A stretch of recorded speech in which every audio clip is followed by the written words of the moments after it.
Welcome to my channel small business ideas. இது சிறு மற்றும் குறுந்தொழில்கள் பற்றிய தகவல்கள் தெரிந்து கொள்ளும் இடம்.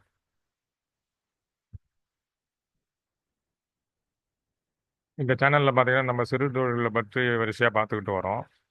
புதிதாக தொழில் துவங்கணும்னு நினைப்பவர்களுக்கு பல வகையான தொழில் வாய்ப்புகள் இங்கே நிறைய இருக்கு. நம்ம ஒரு தொழிலை தொடங்குறதுக்கு முன்னாடி அந்த தொழில் பற்றின ஒரு தெளிவு இருக்கணும். தெளிவுன்னா அந்த தொழில் தொடங்கினால் லாபம் வருமா, நல்ல சந்தை நிலவரம் எப்படி, இதெல்லாம் நம்ம தெரிந்து கொண்டு தான் அந்த தொழிலை நாம் தொடங்க வேண்டும். அந்த வகையில் பார்த்தீங்கன்னா இந்த பழைய இரும்பு வியாபாரம் இப்போ சமீப காலமாக ஒரு நல்ல சிறு தொழிலாக பார்க்கப்படுகிறது. இந்த லாபத்தை அள்ளி கொடுக்கும் இந்த இரும்பு வியாபாரம், பழைய இரும்பு வியாபாரம் எப்படி செய்வது என்பதை பற்றி இந்த காணொளியில் நம்ம பார்ப்போம். இந்த தொழில் பார்த்தீங்கன்னா இது ஒரு எளிமையான ஒரு தொழில் தான். இதுக்கு ஒரு பெரிய மூலதனமோ இல்லை பெரிய முயற்சியோ எதுவும் தேவையில்லை. நிறைய அந்த லைசன்ஸ் விவகாரங்கள் அதெல்லாம் ஒன்றும் தேவையில்லை. இது வெறும் தூக்கி போடும் பழைய இரும்பு பொருட்களை வைத்துக்கொண்டு அதை விற்பனை செய்து நாம் ஒரு லாபம் பார்க்க முடியும். இந்த செய்தித்தாள், அப்புறம் இரும்பு பொருட்கள், அப்புறம் கார்ட்போர்ட் பாக்ஸு, பிளாஸ்டிக் பொருட்கள், அப்புறம் வீட்டில் இருக்கக்கூடிய அந்த பழைய பொருட்கள், புக்ஸ் போன்றவற்றை நாம் ஒரு மூலதனமாக வைத்துக்கொண்டே கூட இந்த விற்பனையை தொடங்க முடியும். இது ஒரு ரீசைக்கிளிங் முறை. வர்த்தக துறையில் இப்பொழுதுதான் இந்த விற்பனையில் அதிகம் அதாவது முன்னணியில் இருக்கிறது இந்த இரும்பு தொழில் தான். இந்த தொழிலுக்கு தேவையான இடம்னு பார்த்தீங்கன்னா ஒரு 400 சதுரடி இருந்தால் போகிறோம். அது வாடிக்கையாளர்கள் அதிகம் வரக்கூடிய ஒரு இடமாக இருக்கணும். அதாவது மக்கள் நடமாட்டம் இடம் உள்ள ஒரு பகுதியாக இருக்கணும். அது அந்த அடிப்படையில் ஒரு கடையை நம்ம தேடி பிடிச்சு அங்கே அந்த வியாபாரத்தை அமைக்கணும். ரெண்டாவது முதலீடுன்னு பார்த்தீங்கன்னா ஒரு லட்ச ரூபாய் நமக்கு தேவைப்படும். ஏன்னா கடை செட் பண்ணுறதுக்கு. அதுக்கப்புறம் இந்த வெயிங் ஸ்கேல்னு ஒன்று இருக்குது. அதாவது ரொம்ப முக்கியமான ஒன்று, இரும்பை நம்ம எடை போட்டு தான் வாங்கணும் எப்பயுமே. அந்த இந்த வெயிங் ஸ்கேல்னு பார்த்தா ரெண்டு வகை இருக்குது. ஒன்று மேனுவல், இந்த சிகப்பு கலரில் இருக்கிறது, அது எல்லாருக்கும் தெரிஞ்சிருக்கும்.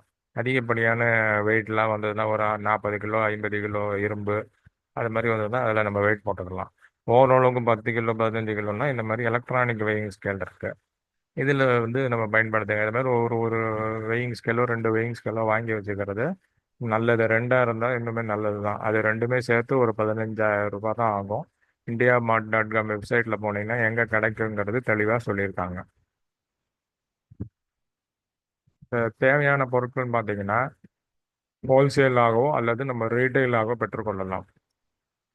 ரீட்டைல் மூலம் பண்ணுறதா இருந்தால் நம்ம மக்கள்கிட்ட இருந்து தான் பழைய இரும்பு பொருட்களை சேகரிக்கணும். அதாவது மக்களிடம் வாங்கி விற்பவருடன் தொடர்புகளை வைத்துக்கொண்டு அதன் மூலமாக நம்ம இரும்பு வியாபாரத்தை துவங்கணும். ஹோல்சேல் மூலம் பண்ணுறோம், ஸ்கிராப் யார்ட்லேருந்து தான் நம்ம வாங்கணும். அதன் மூலமாக பண்ணி நம்ம வேற இடத்துல விற்கலாம். ஸோ வருமானம்னு பார்த்தீங்கன்னா இந்த தொழிலை பொறுத்த வரைக்கும் அதனுடைய பொருட்களை பொறுத்து தான் அமையும். இப்போ இரும்புன்னா இரும்பு மட்டும் கிடையாது. இப்போ நம்ம பொதுமக்கள் பார்த்தீங்கன்னா பயன்படுத்திய கிரைண்டர், மிக்சி, அதுக்கப்புறம் பல்வேறு விதமான வீட்டு உபகரணங்களை அவங்க அங்கே நம்ம கடைகளில் போடுவாங்க வெயிட்டுக்கு. அதில் ஓரளவுக்கு சுமாராக இருக்கிறத நம்ம ரிப்பேர் பண்ணி கூட கடையிலே வச்சு கூட விற்கலாம். அதே மாதிரி இரும்புன்னு வரும்போது அதில் பல வகைகள் இருக்குது. அதை பற்றின நமக்கு நாலேஜ் வேணும். அலாய் எக்கு, கார்பன் எக்கு, செய்யப்பட்ட இரும்பு, வார்ப்பு இரும்பு. கடாயெல்லாம் பார்த்தீங்கன்னா இந்த வார்ப்பு இரும்பில் தான் பண்ணியிருப்பாங்க. வார்ப்பு இரும்பு அப்படின்னா அந்த இரும்போட இன்னும் சில உலோகங்களையும் சேர்ப்பாங்க. சேர்த்து அந்த உருக்கி அந்த அச்சில் ஊற்றும் போது வேறு சில உலோகங்களும் அதோட கலப்பாங்க.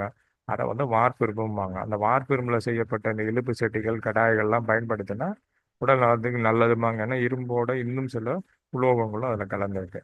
இதை மாதிரி ஒரு இரும்பு சம்பந்தப்பட்ட அந்த ஐடியா, அதாவது அதனுடைய அறிவு நமக்கு தேவை. அந்த இரும்பு உலோகத்தினுடைய வகைகள் என்ன, அதனுடைய விலை, இதை பற்றின விவக அந்த இதெல்லாம் நம்ம தெரிஞ்சு வச்சுக்கிட்டா தான் நம்ம நல்ல லாபம் சம்பாதிக்க முடியும். முதல்ல நம்ம ஆரம்பிக்கும் போது ஒரு சிறு தொழிலாக இதை ஆரம்பித்து விட்டு ஓரளவு லாபம் சம்பாதித்தவுடன் படிப்படியாக இதை பெரிய தொழிலாக நாம் மாற்றி செய்ய முடியும். இது போன்ற இன்னும் பல அரிய தகவல்களுடன் அடுத்த காலையில் நான் உங்களை சந்திக்கிறேன். நன்றி, வணக்கம்.